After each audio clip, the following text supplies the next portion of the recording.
Okay, the most damning allegation here is that Fergie was introducing her 16-year-old at the time daughter Eugenie to... Yes, Eugenie went to the one of the yacht parties. Beatrice went to the launch of the perfume. I mean, they were certainly going. And of course, the girls were taken, just out of their teens. They were one of the first people to meet Epstein when he came out of prison. We have pictures of them visiting Peter Nygaard, who's a convicted sex offender, as young children in the Bahamas. So, for a woman who says that, I'm on the side of these poor women who are sex trafficked, to consort with the people who are actually responsible for that behavior is, shall we say, slightly ironic. And one wonders just how cynical her championing of these people is. Is it just to get sympathy rather than actually because she genuinely cares about them? Do we know more at the moment about, was she making all the kinds of ridiculous jokes and things? Because there were some things about Eugenia that came out in the Epstein files, weren't there? Yes. I mean, she was, joking to Epstein about how Eugenia was away on a shagging weekend with her boyfriend. I mean, pretty indiscreet things to tell someone unless you know them extremely well. And, a slightly, not a very nice thing to say about your daughter who's early in a new relationship. We don't know about similar things with Diddy and how she might have been introducing Eugenie to his.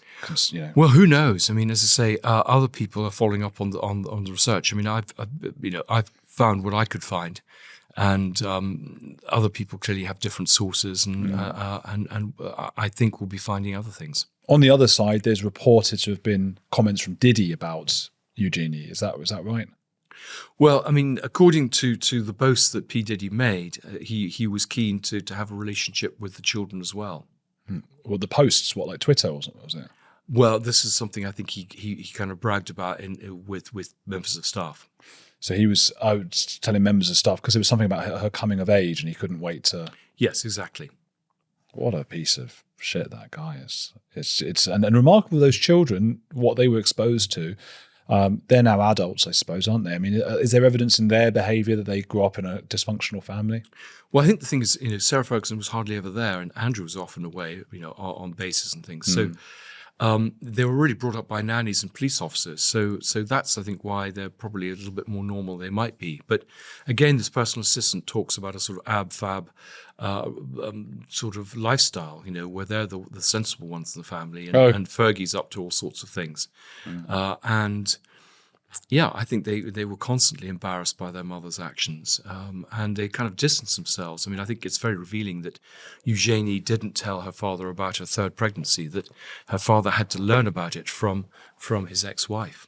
So is there a real coldness now growing between Andrew? I think there is definitely, a distance now between certainly Eugenie and her father. I don't know what the relationship is between the mother and the girls, but it used to be very close. You talk about it being a tripod, and in some ways would exclude Andrew slightly from that they were so tight. But certainly none of the daughters have been to visit Andrew, as far as I can see. I don't know what communication there is with them, but the impression I get is that they see him as toxic. And are cutting him loose in the way that Sarah Ferguson has. Until he was kicked out of Royal Lodge and lost his title, they were the happiest divorced couple, according to Sarah Ferguson. And now she's suddenly disappeared and certainly not standing up for him. I think she just feels he's a liability to any attempt for her to reinvent herself. Because we don't see the day-to-day, and it must have been so difficult for them, because not only do they have to deal with all of these allegations, and would they have had to have dealt with not just allegations, but they would have known their father's out doing this, their mother's out doing that, and all of these things. But we also know from so many accounts that he's just not a very nice person. He's horrible to people around him.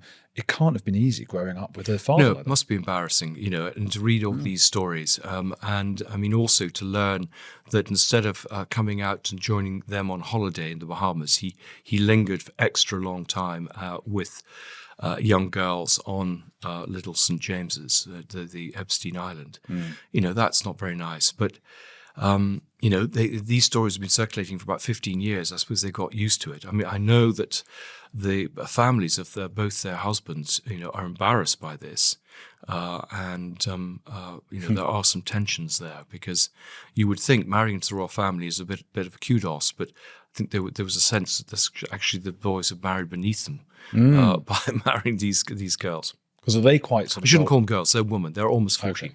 Are they quite well-to-do men?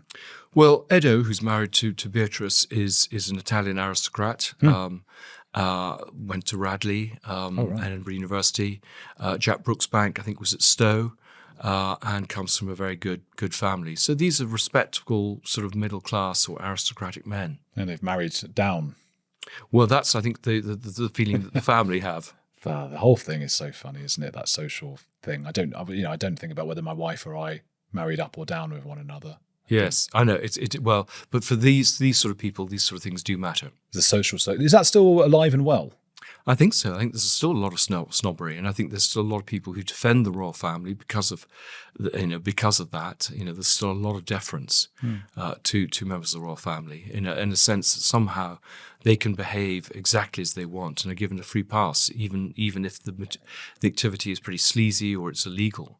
My own argument is the royal family should be providing an example. They're the ones who should be providing the moral authority.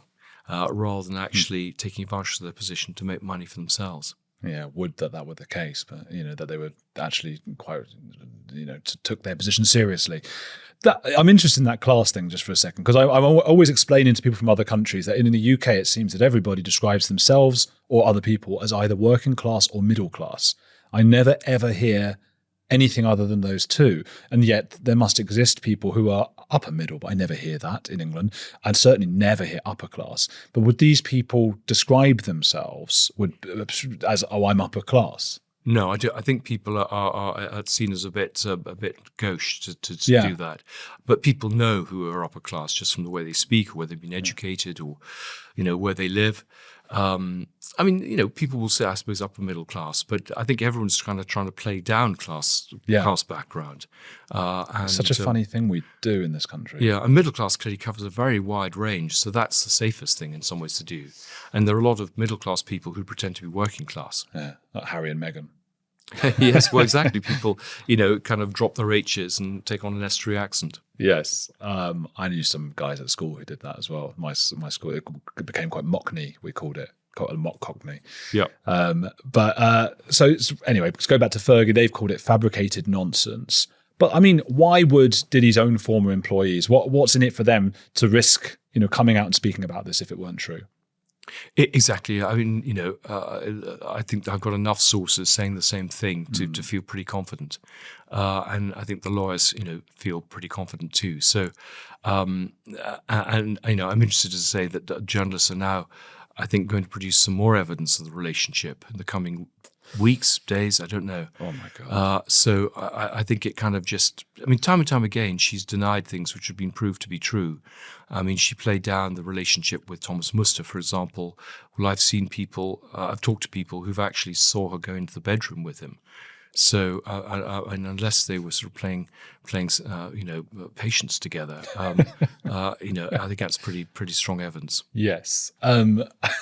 She sort of disappeared, or seemed to, when all the Epstein files and everything came out. Do we know where she's gone or where she is? Well, yeah. I mean, that's what happens when there's a scandal. She does go into hiding. She kind of goes abroad, and it's happened time and time again.